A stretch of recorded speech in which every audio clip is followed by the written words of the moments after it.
ورحمة الله وبركاته. الحمد لله نحمده ونصلي على رسوله الكريم أما بعد فقد قال الله تعالى في كلامه المجيد والفرقان الحميد أعوذ بالله من الشيطان الرجيم إن الله وملائكته يصلون على النبي يا أيها الذين آمنوا صلوا عليه وسلموا تسليما اللهم صل على سيدنا محمد وعلى آل سيدنا محمد. قال الله تعالى في كلامه المجيد والفرقان الحميد وما أرسلناك إلا رحمة للعالمين. وقال الله تعالى في كلامه المجيد والفرقان الحميد وما أرسلناك إلا كافة للناس بشيرا ونذيرا ولكن أكثر الناس لا يعلمون. صدق الله العظيم. মহাসম্মানীয় আজকের জুমার সমস্ত মুসল্লিবৃন্দ, আমরা সর্বপ্রথম আল্লাহ পাক সুবহানাহু ওয়া তাআলা দরবারে লাখ কোটি শুকর আদায় করি, যে মহান রব্বুল আলামিন, যে মালিক আমাকে আপনাদেরকে তার কুত ও পবিত্র স্থানে একত্রিত করেছেন, আসার তৌফিক দিয়েছেন। প্রাণ ভরে সেই মাহবুবের দরবারে, মুনিবের দরবারে সিজদা অবনত মস্তকে শুকরিয়া জ্ঞাপন করি। সকলে উচ্চ আওয়াজে বলি আলহামদুলিল্লাহ। তারপরে মরুদুলাল মরুভাস্কর মা মিলাল জগৎগুরু বিশ্ব নবী আশরাফুল আম্বিয়া সৈয়দুল মুরসালিন রাহমাতাল লিল আলামিন জনাবে মুহাম্মদ রাসূলুল্লাহ সাল্লাল্লাহু আলাইহি ওয়াসাল্লাম, তার উপর লাখ কোটি দরুদ ও সালাম। আমরা একবার বলি সাল্লাল্লাহু আলাইহি ওয়াসাল্লাম। পবিত্র মাহে জামাদিউল আউয়ালের শেষ জুমা, অর্থাৎ আজকে শেষ জুমা, 5 নম্বর জুমা আলহামদুলিল্লাহ। আমি প্রথমে কয়েকটি কথা আপনাদের সম্মুখে পেশ করব। আমার বর্তমানে যে হাফেজ সাহেব মসজিদে থাকে, নামাজ পড়ায়, আপনারা জানেন তিনি খুব গরিব মানুষ এবং তার আর্থিক অবস্থা খুব দুর্বল। আপনারা কম বেশি প্রায় মানুষই জানেন তার দুর্বলতা সম্পর্কে। সুতরাং আমরা যদি সকলে তাকে অল্প অল্প করে সাহায্য করি, তার একটা দুটো ছেলে আছে, তার বড় ছেলের পায়ের অবস্থা প্রচন্ড খারাপ, আমার কাছে কাজ ছিল। আমি বললাম ঠিক আছে, আমি জুমার মুসল্লিদের সঙ্গে আলোচনা করবো ইনশাআল্লাহ। তো আপনাদের যার যেমন ক্ষমতা অকাত, আমি কারো জবরদস্তি করছি না, জোর করছি না। আপনারা যে যেমন পারবেন, যার যেমন আল্লাহ ক্ষমতা দিয়েছে, সেই ক্ষমতা অনুযায়ী তাকে সাহায্য করবে। তিনি বাইরে বসে থাকবেন, তাকে আপনারা সাহায্য করবেন। একটু সকলের কাছে আমি আহ্বান করছি এবং প্রত্যেকটা মুসল্লির কাছে আমি আবেদন করছি, আপনারা তাকে সাহায্য করবেন ইনশাআল্লাহ। আর দ্বিতীয় কথা হচ্ছে, একজন মহিলা বাইরে বসে আছে, হাতে কাগজ দেখবেন, তার মায়ের ওষুধ কিনতে পারছে না, তিনিও বলছেন, তাদেরকেও সাহায্য করবেন। কারণ আল্লাহ পাক গরিব বানান, ধনীও বানান। কেন? গরিবদেরকে বানান, ধনী বানান, যে গরিবদেরকে তোমরা দেখবে, তাদেরকে লালন পালন তোমরা করবে, তাদের দেখাশোনার দায়িত্ব তোমাদের। তারা যেন আমার কাছে ফরিয়াদ না করে যে আল্লাহ আমার জমিনে খাওয়া হচ্ছে না, কেউ দেখে না আমাকে, আমার জমিনে কেউ নাই, তুমি আমার ফয়সালা করো, এই কথা কেউ না বলে আমার কাছে। খবরদার, মাথায় রাখবে। যদি কেউ বলে ধনীরা তোমরা নিয়ে থাকো, কিয়ামতের ময়দানে 500 বছর ধরে হিসাব দেওয়ার জন্য 500 বছর সময় লাগবে একটা ধনীর হিসাব দিতে আল্লাহর দরবারে। আর একটা গরিব বলবে যে আল্লাহ 50 টাকা ইনকাম করেছি, 40 টাকা খেয়েছি, 10 টাকা 5 টাকা ওষুধ কিনেছি, 5 টাকা সেলিব্রিটির পিছনে ব্যয় করেছি, সোজা কথা বাংলা বলে দেবে। আর আগে তোর গাড়ির হিসাব দে, তারপর বাড়ির হিসাব দে, ব্যবসা বাণিজ্যের হিসাব দে, বল কত টাকা যাকাত দিছিস। আগে প্রশ্ন করবে আল্লাহ যাকাত কত টাকা দিছিস বল। গরিবদের কিভাবে দেখেছিলি? তোর প্রতিবেশীরা আমার কাছে হাত তুলে কেন ফরিয়াদ করেছিল? তোর প্রতিবেশীরা আমার কাছে ফরিয়াদ করেছিল তোর বিরুদ্ধে যে আল্লাহ আমার বাড়ির পাশে একজন ধনী থাকা সত্ত্বেও আমরা খাওয়া পাচ্ছি না। তোর বাড়ির পাশে একজন ধনী থাকা সত্ত্বেও যদি আমরা খাওয়া না খেয়ে মারা যাই, আল্লাহ তুমি এর ফয়সালা করবে। যদি কেউ এই কথা বলে, তার পরিস্থিতি কি হতে পারে? তার পরিণতি কি হতে পারে আপনারা ধারণা করবেন। তাই আমি সকলকে বলছি, যারা আমরা জুমার মুসল্লি জুমার নামাজ পড়তে এসেছি, আমরা সকলে তাকে সাহায্য করবো ইনশাআল্লাহ। যাই হোক, যে আলোচনা করছিলাম বজ্রময় যেখানে শেষ করেছিলাম, বিশ্ব নবী মুহাম্মদ রাসূলুল্লাহ সাল্লাল্লাহু আলাইহি সাল্লাম মক্কা ছেড়ে মদিনায় যাবেন। অর্ডার কার? কথা বলেন না কেন? অর্ডার আল্লাহ। আল্লাহর হুকুম ছাড়া উনি কিচ্ছু করেন নাই, একটা কথাও উনি বলেন নাই। আল্লাহর বিনা ইচ্ছায় কোনো কথা উনি কোনোদিন কাউকে বলেন নাই। যা কিছু বলেছে সব আল্লাহর ইচ্ছায়, যা কিছু করেছে আল্লাহর ইচ্ছায়। আল্লাহর বিনা ইচ্ছায় একটা কথা উনি কোনোদিন বলেন নাই। সেই রাহমাতুল লিল আলামিনের কথা মা খাদিজার কাছে এসে আবু জেহেল, আবু লাহাব, উতবা, সাইবা কাফেরদের লিডার এসে বলছে, খাদিজা মুহাম্মদকে ডাকো। বলে, চাচা যান, উনি একটু আরাম করছেন, রাত্রে অনেক রাত্রে এসেছেন, ফজরের নামাজ পড়ে একটু আরাম করছে, বলে ডাকো নাকি? বলে না, আমি ডাকতে পারবো না। শোনো খাদিজা, মুহাম্মদকে বলে দিও সে যেন নতুন ধর্মের কথা আমাদের কাছে না বলে, নতুন ধর্মের কথা আমাদের কাছে কোনোদিন প্রকাশ না করে। তাকে বলে দিও, খবরদার এই কথা তাকে বলে দিও, এবং সেই ইসলাম ধর্মের কথা যেন না প্রচার করে, মাথায় রেখে দিও। আমাদের দেবদেবীদেরকে মন্দ খারাপ বলছে, তার ধর্মকে সে বড় মনে করছে, এটা যেন সে না করে, তাকে বলে দিও খবরদার। যদি এটা করে তাকে মক্কা ছেড়ে মদিনায় যেতে হবে। কাফেরদের বড় বড় লিডার বাবা, যাদের নাম শুনলে মক্কার মানুষ তত্ত্ব করে কাঁপতো তৎকালীন জামানায়, সেই সব কাফেররা, তারা কোথায় এখন? কোথায়? কবরের মাঝখানে শুয়ে সব কবরের মাঝখানে শুয়ে আছে, কারণ কোনো খবর নেই ভেতরে কি হচ্ছে। সুতরাং দুনিয়ায় বাড়াই করো না, বেশি বাড়াবাড়ি করো না, আল্লাহ একদিন কমিয়ে দেবে, মাথায় রেখে দিও। আল্লাহ পাক বলছেন, মুহাম্মদ সাল্লাল্লাহু আলাইহি ওয়াসাল্লাম ঘুম থেকে উঠলেন, মা খাদিজাতুল কুবরা আমার নবী নবী আবু জেহেল, উতবা, সাইবা, আবু লাহাব এদের সম্পর্কে বললেন। উনি বললেন যে, না খাদিজা, আর আমার মক্কায় থাকা হবে না। আল্লাহ নবী দুঃখের সহিত বললেন, ব্যথা প্রকাশ করলেন, আর আমার মক্কায় থাকা হবে না। মনে হয় এবার মদিনায় হিজরত করতে হবে, মনে হচ্ছে আমার মদিনায় হিজরত করতে হবে। রাত্রিবেলা আলীকে বললেন, আলী, আমি যে জায়গায় ঘুমাই তুমি সেই জায়গায় ঘুমাবে, সকাল হলে মদিনায় চলে আসবে। একবার জোরে বলুন সুবহানাল্লাহ। আলী মনে করতেছে কাফেররা মুহাম্মদ সাল্লাল্লাহু আলাইহি ওয়াসাল্লামকে গ্রেফতার করতে আসে, তাকে হত্যা করার জন্য আসবে। আমি যদি সেখানে থাকি তাহলে আমাকে তো হত্যা করবে। আমার আলী কি বলতাম, হুজুর আমি পারবো না, তুমি করো, ওরা তুমি থাকো, তোমার জায়গায় তুমি থাকো। কিন্তু নবীর সাহাবী, একদিকে জামাতা, অন্যদিকে সাহাবী, আশরা মুবাশশিরা 10 জনের মধ্যে আলীও আছেন, জোরে বলুন সুবহানাল্লাহ। আশরা মুবাশশিরা 10 জন জান্নাতি সাহাবীর মধ্যে আলীও জান্নাতি। আলী তার ভিতরে আছে। আলী বললেন, বিশ্বনবী বলেছেন যে, আলী তুমি আমার জায়গায় ঘুমাবে, সকাল হলে মদিনায় চলে আসবে। তার মানে কাফেররা আমাকে মারতে পারবে না, কাফেররা আমাকে কিচ্ছু করতে পারবে না। আল্লাহ নবী যে জায়গায় ঘুমাতেন সেই জায়গায় আলী ঘুমিয়ে আছে। বিশ্বনবী মুহাম্মদ সাল্লাল্লাহু আলাইহি ওয়াসাল্লাম বার হবেন, কাফেররা ঘিরে ফেলেছে। আল্লাহ বললেন, হাবিব একটু মাটি হাতে তুলে নাও। একটু মাটি হাতে তুললেন, কোরআন কারীমে একটা আয়াত পড়লেন, আয়াত পড়ে বলছেন মাটিটা ছড়িয়ে দাও।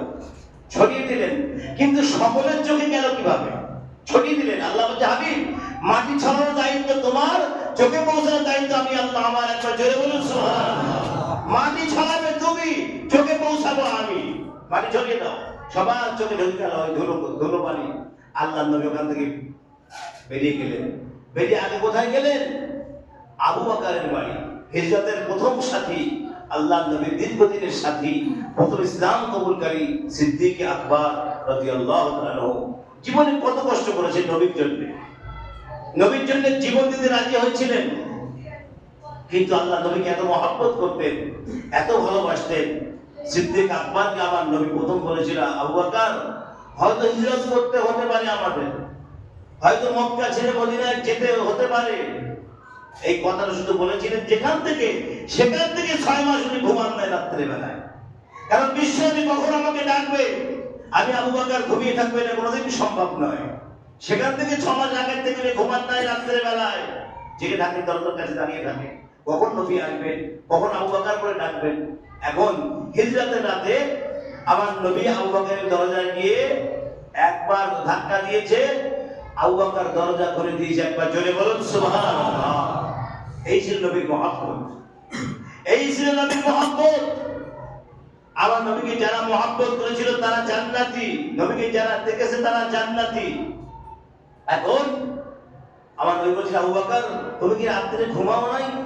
বলে, ইয়া রাসূলুল্লাহ, হুজুর যেখান থেকে আপনি বলেছেন সেখান থেকে 6 মাস আগের থেকে আমি ঘুমাই নাই, কারণ আল্লাহর নবী কখন এসে আমাকে ডাকবে আর আমি ঘুমিয়ে থাকবো, নবী আমাকে ডাকতে থাকবে, এটা অসম্ভব হতে পারে না। এজন্য আমি আবু বকর আপনার জন্য জেগে আছি হুজুর। নবী বললেন, আবু বকর এই জন্য তোমার নাম দিয়েছি আমি সিদ্দিক, সত্যবাদী তুমি। ঠিক আছে, চলো রাত্রেবেলা চলো, বেরিয়ে পড়ি, চলো আমরা মক্কা ছেড়ে মদিনায় যাব। রাস্তা প্রায় 400 কিলোমিটার, প্রায় 350-400 কিলোমিটার রাস্তা। মক্কা থেকে মদিনার রাস্তা দূরত্ব। এখন এই রাস্তা, এখন গাড়ি ঘোড়া হয়েছে, তখন তো কোনো গাড়ি ঘোড়া ছিল না, যানবাহন ছিল না, শুধু মরুভূমির জাহাজ ছিল, উট। উট ছাড়া কোনো সবাই তৎকালীন জামানায় ছিল না। নবীর কাছে তো উট ছিলই না, আমার নবীর কাছে উট ছিল না। উট থাকতো যদি আমার আল্লাহ মেহেরবানি করতো, আল্লাহ দয়া করতো, একটা না দুটা না 100, 200, 1000 উট থাকতো নবীর কাছে। নবীর দাদা পরদাদারা সারা কোটিপতি ছিল, সব ভিখারি ছিল না, কোটিপতি ছিল, কোটিপতি। নবীজির নানা ছিল কোটিপতি, দাদা ছিল কোটিপতি, তার বাপ ছিল কোটিপতি। এভাবে করে নবীর জামানা পর্যন্ত, নবী পর্যন্ত আমার নবী ছিল এতিম। নবীর দাদারা ছিল কোটিপতি আর নবী ছিল এতিম, এতিম নবী। এতিম না হলে এতিমের মর্যাদা তো বোঝা যায় না ভাই, এতিম না হলে এতিমের মায়া মর্যাদা বোঝা যায় না। এজন্য আমার নবীকে আমার আল্লাহ এতিম করে পাঠিয়েছেন দুনিয়ায়, যাতে উম্মতের মায়া মহব্বত আমার নবী বেশি বোঝে। আমার আল্লাহ বলছে, হাবিব উম্মতের মায়া মহব্বত আমি তোমার অন্তরে দান করেছি।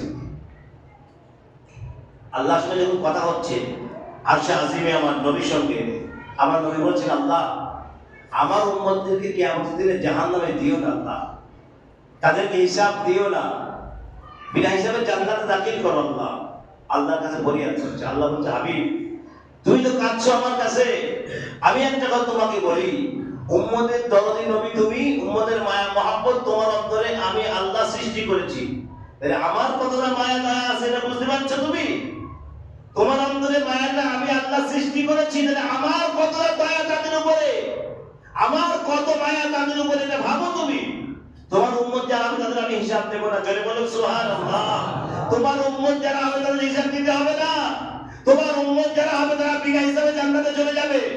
তোমার যারা উম্মত হবে, একই জামানায় সঙ্গে, একই সঙ্গে স্কুলে পড়াশোনা করি, একই ক্লাসে পড়াশোনা করি, ও পাস হলো, এ ফেল করলো, কারণ কি?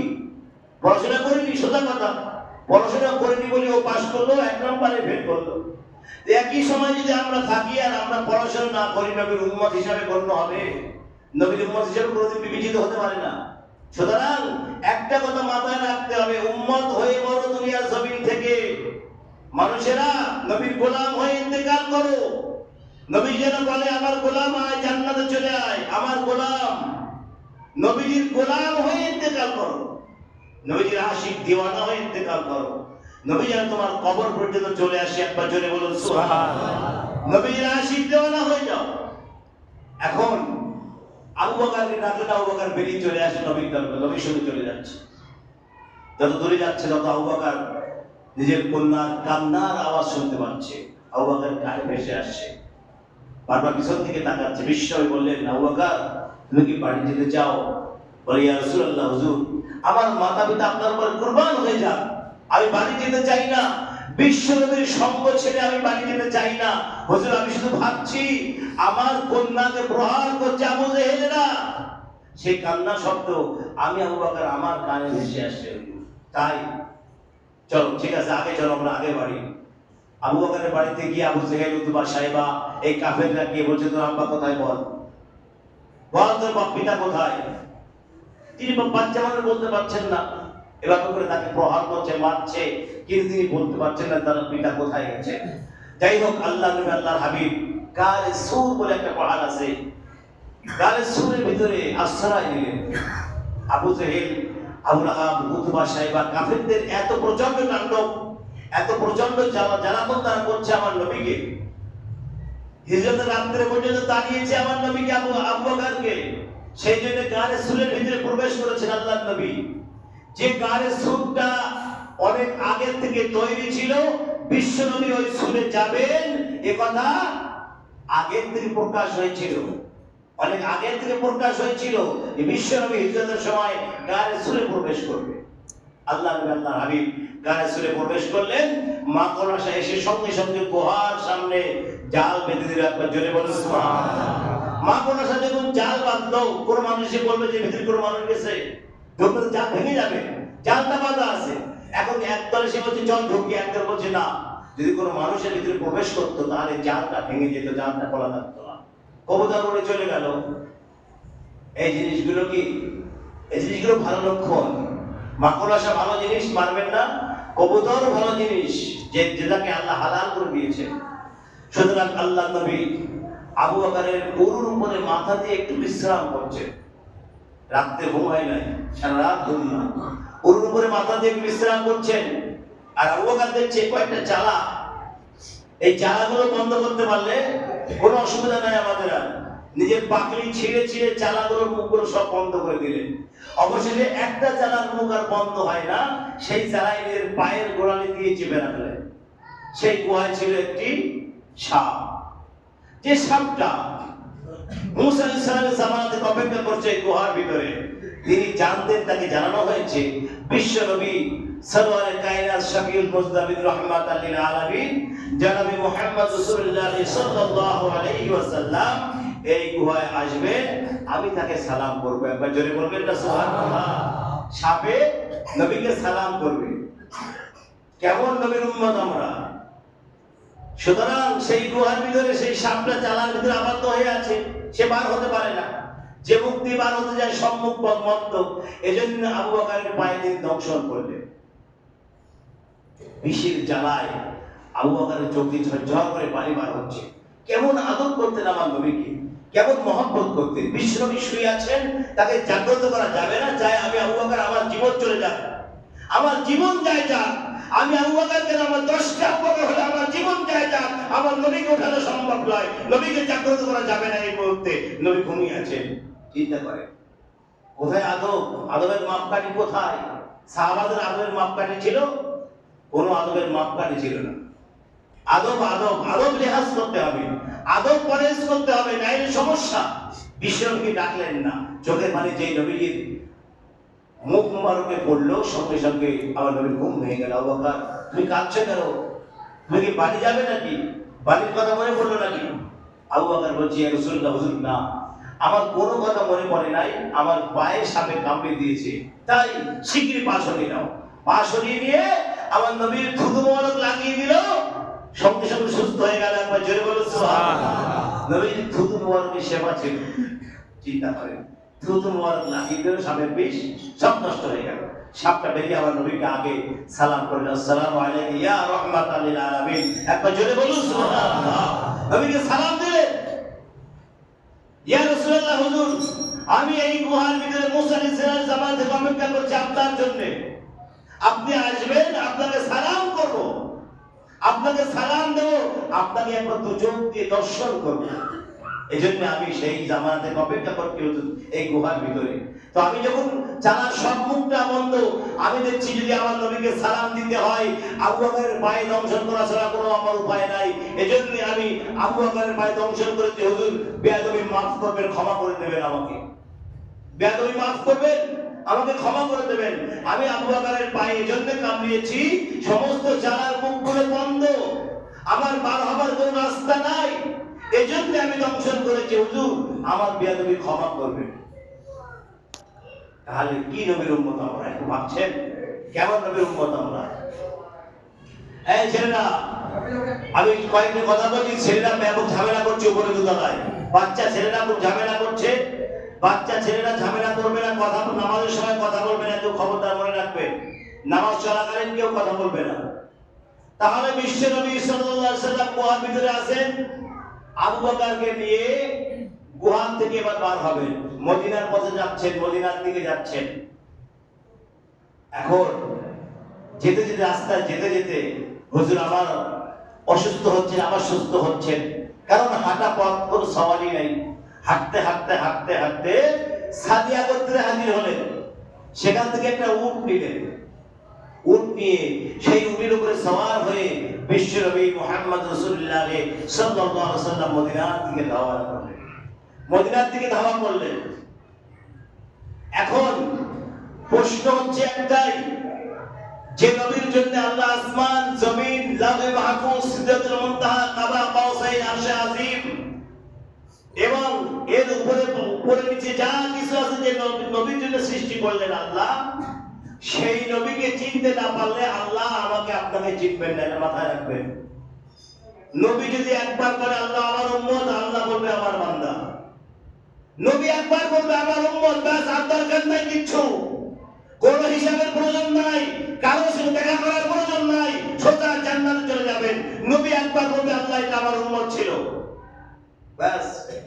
নবীর জবান মুবারক দিয়ে একবার বলবে এটা আমার উম্মত ছিল, আল্লাহ বলবে যাও একে আগে হাউজে কাউসার পান করাও। একবার জোরে বলুন সুবহানাল্লাহ, হাউজে কাউসার পান করাও। তাহলে যে নবীর উম্মত হতে গেলে এই দুনিয়ার জমিনে আরাম আয়েশ প্রয়োজন নাই, যে নবীর উম্মত হতে গেলে টাকা পয়সার প্রয়োজন নাই, যে নবীর উম্মত হতে গেলে কোটিপতি হওয়ার প্রয়োজন নাই, যে নবীর উম্মত হতে গেলে কোন ধনী হওয়ার প্রয়োজন নাই, সেই নবীর উম্মত যদি হতে পারো মুসলমান, তাহলে কবরে যাও, না হলে ওখানে যেও না, ওখানে ফেরেশতা মণ্ডলী আছে নিযুক্ত মারার জন্য মনে করো। আমি ভয় দেখাচ্ছি না, বাস্তব কথা বলছি, আমি কাউকে ভয় দেখাচ্ছি না, যেটা বাস্তব সেটাই বলছি। এখান থেকে খালি হাতে ওখানে যাবেন, ওখানে মার সাথে চোখে দেখতে পাবেন না। আপনার দুনিয়ার কোনো মানুষ আপনাকে সাহায্য করতে যাবে না, সেখানে কেউ খবর নেবে না, আপনার সন্তানও খবর নেবে না। আপনি আপনার বাপের খবর কতবার নেন এটা আগে ভাবেন। আপনার পিতার খবর আপনি কতবার নিচ্ছেন, আপনার মাতার খবর আপনি কতবার নিচ্ছেন, তারপরে আপনি ভাববেন যে আপনার সন্তান আপনার খবর নেবে কিনা। আগে নিজেরটা ভাবেন, তারপর পরেরটা ভাববেন। সুতরাং একটাই কথা, নবীর উম্মত হওয়া বিশেষ প্রয়োজন, নবীর উম্মত হওয়া বিশেষ দরকার। নবীর উম্মত যদি হওয়া যায় ইহকাল পরকাল দুই কালই আল্লাহ পাক সহজ করে দেবেন, দুই কালই আল্লাহ আসান করে দেবেন, কোনো সমস্যা নাই। নবীর উম্মত যদি না হতে পারো, ইহকাল পরকাল দুই কাল অন্ধকার। মনে রাখবেন কথাটা। আল্লাহ পাক আমাদের সকলকে বেশি বেশি শোনা এবং বোঝার চাইতে আমল করার তৌফিক দান করুন। আমরা বলি আল্লাহুম্মা আমিন। ওয়া আখিরু দাওয়ানা আলহামদুলিল্লাহি রাব্বিল আলামিন।